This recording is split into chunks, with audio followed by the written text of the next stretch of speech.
ನಮಸ್ಕಾರ ಸ್ನೇಹಿತರೆ, ನಾವೀಗ ನೋಡ್ತಾ ಇರುವ ಕವಿತೆಯ ಹೆಸರು ಲಂಡನ್. ಇದನ್ನು ಬರೆದವರು ವಿಲಿಯಂ ಬ್ಲೇಕ್.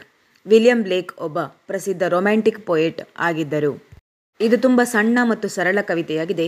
ಇದರ ಒಳಗಡೆ ಲಂಡನ್ ಸಿಟಿಯ ಕುರಿತು ಹೇಳಲಾಗಿದೆ.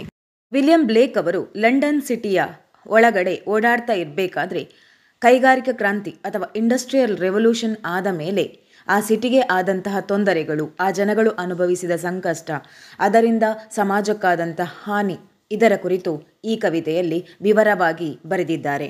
ಲಂಡನ್ನಲ್ಲಿ ಹರಿಯುವ ಥೇಮ್ಸ್ ನದಿಯ ಕುರಿತು ಹೇಳಲಾಗಿದೆ. ಇಲ್ಲಿ ಥೇಮ್ಸ್ ನದಿ ಫ್ರೀಡಮ್ ಅಥವಾ ಸ್ವಾತಂತ್ರ್ಯವನ್ನು ಸಿಂಬಲೈಸ್ ಮಾಡುತ್ತೆ. ಕವಿತೆಯ ಲೈನ್ ಬೈ ಲೈನ್ ಎಕ್ಸ್ಪ್ಲನೇಷನ್ ನೋಡೋಣ.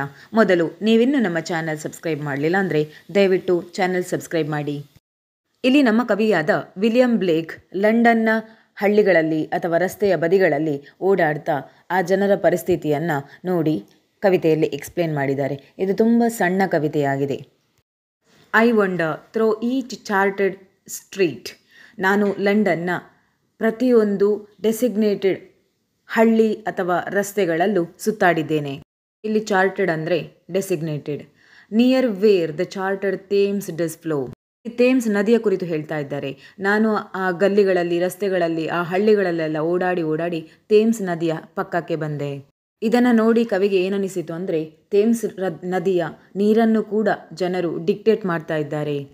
And mark in every face I meet marks of weakness, marks of woe. ನಾನು ಈ ಹಳ್ಳಿಯಲ್ಲಿ ಎಲ್ಲೆಲ್ಲ ತಿರುಗಾಡಿದ್ದೇನೆ ಅಥವಾ ರಸ್ತೆಗಳಲ್ಲಿ ಅಥವಾ ಗಲ್ಲಿಗಳಲ್ಲಿ ಯಾವ ಕಡೆಯೆಲ್ಲ ತಿರುಗಾಡಿದ್ದೇನೆ, ಅಲ್ಲೆಲ್ಲ ನನಗೆ ಒಂದಷ್ಟು ವ್ಯಕ್ತಿಗಳನ್ನು ಭೇಟಿಯಾಗುವ ಅವಕಾಶ ಸಿಕ್ಕಿತು. ಆ ಎಲ್ಲ ವ್ಯಕ್ತಿಗಳ ಮುಖದಲ್ಲೂ ನನಗೆ ಕಂಡಂತಹ ಭಾವನೆ ಒಂದೇ, ಅದಂದರೆ weakness, the mark of weakness ಅಥವಾ ಮಾರ್ಕ್ ಆಫ್ ಓ ಅಂದರೆ ನೋವಿನ ಭಾವನೆಯೇ, ವೀಕ್ನೆಸ್ನ ಭಾವನೆಯೇ ಕಂಡಿತು. In every cry of every man, in every infants cry of fear. ನಾನು ಪ್ರತಿಯೊಬ್ಬ ವ್ಯಕ್ತಿಯನ್ನು ಭೇಟಿಯಾಗಿದ್ದಾಗಲೂ ಅಥವಾ ಪ್ರತಿಯೊಬ್ಬರಲ್ಲಿಯೂ ನಾನು ನೋವಿನ ಧ್ವನಿಯನ್ನು ಕಂಡಿದ್ದೇನೆ, ಅವರ ಮುಖದಲ್ಲಿ ಆ ವೇದನೆ ಅಥವಾ ಚಿಂತೆಯನ್ನು ನೋಡಿದ್ದೇನೆ. In every infants cry of fear. Infants ಅಂದರೆ ಇಲ್ಲಿ ನ್ಯೂಲಿ ಬಾರ್ನ್ ಬೇಬಿ ಅಥವಾ ತುಂಬ ಸಣ್ಣ ಮಕ್ಕಳು.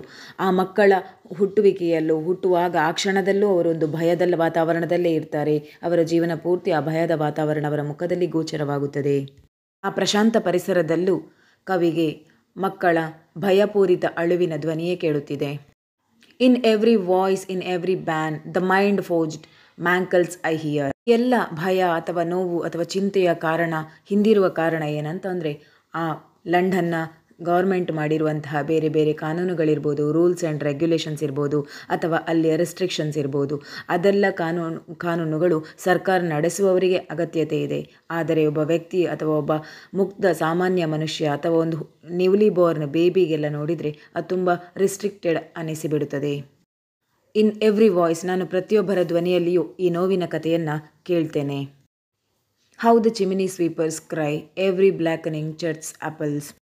ಲಂಡನ್ನಲ್ಲಿ ಸಣ್ಣ ಮಕ್ಕಳನ್ನು ಯೂಸ್ ಮಾಡಿಕೊಂಡು ಮನೆಯ ಚಿಮಿನಿಗಳನ್ನು ಅಥವಾ ಇಂಡಸ್ಟ್ರಿಯ ಚಿಮಿನಿಗಳನ್ನು ಕ್ಲೀನ್ ಮಾಡುವ ಕೆಲಸ ಮಾಡ್ತಾರೆ. ಅದಕ್ಕೆಲ್ಲ ಸಣ್ಣ ಮಕ್ಕಳನ್ನೇ ಬಳಸುವಂತಹದ್ದು. ಆ ಸಣ್ಣ ಮಕ್ಕಳ ಕೂಗಿನಲ್ಲಿಯೂ ಇದೇ ಚಿಂತೆ ಅಥವಾ ವೇದನೆ ನನಗೆ ಕೇಳುತ್ತಿದೆ. ಸಣ್ಣ ಮಕ್ಕಳು ಚಿಮಿನಿ ಸ್ವೀಪರ್ಸ್ ಆಗಿ ಅವರಲ್ಲಿ ಪಡುವಂತಹ ಕಷ್ಟಗಳು ಒಳಗಡೆ ಚರ್ಚಿನಲ್ಲಿ ಪಾದ್ರಿಗಳಾಗಿರ್ಬೋದು ಅಥವಾ ಅಲ್ಲಿ ವರ್ಕರ್ಸ್ ಏನಿರ್ತಾರೆ, ಅವರು ದೇವರ ಸೇವೆ ಅಂತ ಏನು ಮಾಡ್ತಾರೆ, ಅವರಿಗೆಲ್ಲ ಇದು shameful.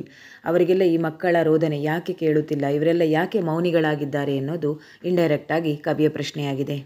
And the hapless soldiers sigh. British soldiers ಯಾರಿರ್ತಾರೆ ಅವರು ಹೆಲ್ಪ್ಲೆಸ್ ಆಗಿ ತೀರ್ಕೊಳ್ತಾರೆ.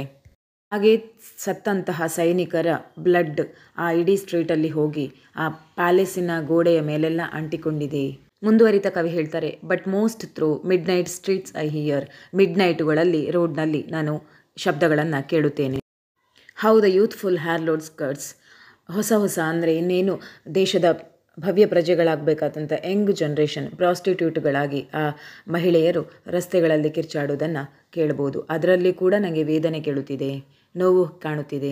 Blast the new born infants tour.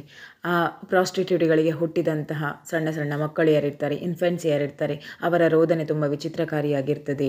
ಅವರ ಅಳು ಕೂಡ ಗೋಚರಿಸ್ತದೆ. ಇಲ್ಲಿ ಅಂತಹ ಮಕ್ಕಳ ಶಬ್ದಗಳನ್ನು ತಡೆ ಹಿಡಿಯಲಾಗುತ್ತೆ. ಅವರ ಮೂಗನ್ನು ಕ್ಲೋಸ್ ಮಾಡಿ ಅಥವಾ ಬಾಯನ್ನು ಗಟ್ಟಿ ಹಿಡಿದು ತಡೆ ಹಿಡಿಯಲಾಗುತ್ತೆ. ಅದನ್ನು ಸಮಾಜಕ್ಕೆ ಕೇಳಲಿಕ್ಕೆ ಯಾರೂ ಬಿಡೋದಿಲ್ಲ. ಈವನ್ ಅವರ ಭವಿಷ್ಯವನ್ನು ಕೂಡ ಹಾಗೆಯೇ ತಡೆ ಹಿಡಿಯಲಾಗುತ್ತೆ. ಇಂತಹ ಪ್ರಕ್ರಿಯೆಗೆ ಕವಿ ಹೇಳಿದಂಥ ಹೊಸ ವರ್ಡ್ ಮ್ಯಾರೇಜ್ ಹಿಯಾರ್ಸ್ ಅಂತ. ಇಲ್ಲಿ ಲವ್ ಮತ್ತು ಡೆತ್ತನ್ನು ಎರಡನ್ನು ಒಟ್ಟಿಗೆ ಈ ವ್ಯಕ್ತಿಗಳೆಲ್ಲ ಕ್ಯಾರಿ ಮಾಡ್ತಾ ಇದ್ದಾರೆ ಅನ್ನೋದು ಕವಿಯ ಒಟ್ಟು ಅಭಿಪ್ರಾಯ. ಈ ಕವಿತೆಯನ್ನು ಮುಖ್ಯವಾಗಿ ಇಂಡಸ್ಟ್ರಿಯಲೈಸೇಷನ್ ಏನಾಗುತ್ತೆ ಲಂಡನ್ನಲ್ಲಿ ಅಥವಾ UK ಇದರ ಇಂಪ್ಯಾಕ್ಟ್ನ ಕುರಿತಾಗಿ ಬರೆಯಲಾಗಿದೆ. ಈ ಕವಿತೆಯ ಮುಖ್ಯ ಥೀಮ್ ಅಥಾರಿಟೇರಿಯನ್ ಮಿಸ್ಯೂಸಸ್ ಆಫ್ ಪವರ್, ಅಂದರೆ ಪವರಲ್ಲಿರುವ ಅಥವಾ ಅಧಿಕಾರದಲ್ಲಿರುವ ಶಕ್ತಿಗಳು ಹೇಗೆ ಅದರ ಪವರನ್ನು ಮಿಸ್ಯೂಸ್ ಮಾಡ್ತದೆ, ಅದರಿಂದ ಸಾಮಾನ್ಯ ಜನರು ಪಡುವಂಥ ವೇದನೆಗಳೇನು ಅನ್ನೋದನ್ನು ಕವಿ ಕಣ್ಣಿಗೆ ಕಟ್ಟುವಂತೆ ಎಕ್ಸ್ಪ್ಲೇನ್ ಮಾಡಿದ್ದಾರೆ. ಹೀಗೆ ವಿಲಿಯಂ ಬ್ಲೇಕ್ ಅವರು ಬರೆದ ಲಂಡನ್ ಕವಿತೆಯ ಕನ್ನಡ ವಿವರಣೆ ಮುಗಿಯಿತು. ಈ ವಿವರಣೆ ನಿಮಗೆ ಇಷ್ಟ ಆಗಿದೆ ಅಂದ್ಕೊಳ್ತೇನೆ. ಇಷ್ಟ ಆದರೆ ಲೈಕ್ ಮಾಡಿ, ಕಮೆಂಟ್ ಬಾಕ್ಸಲ್ಲಿ ಕಮೆಂಟ್ ಮಾಡಿ ತಿಳಿಸಿ ಹೇಗಿತ್ತು ವಿವರಣೆ ಅನ್ನೋದನ್ನು. ಹಾಗೆ ಚಾನಲ್ ಸಬ್ಸ್ಕ್ರೈಬ್ ಮಾಡಿ. ಧನ್ಯವಾದಗಳು.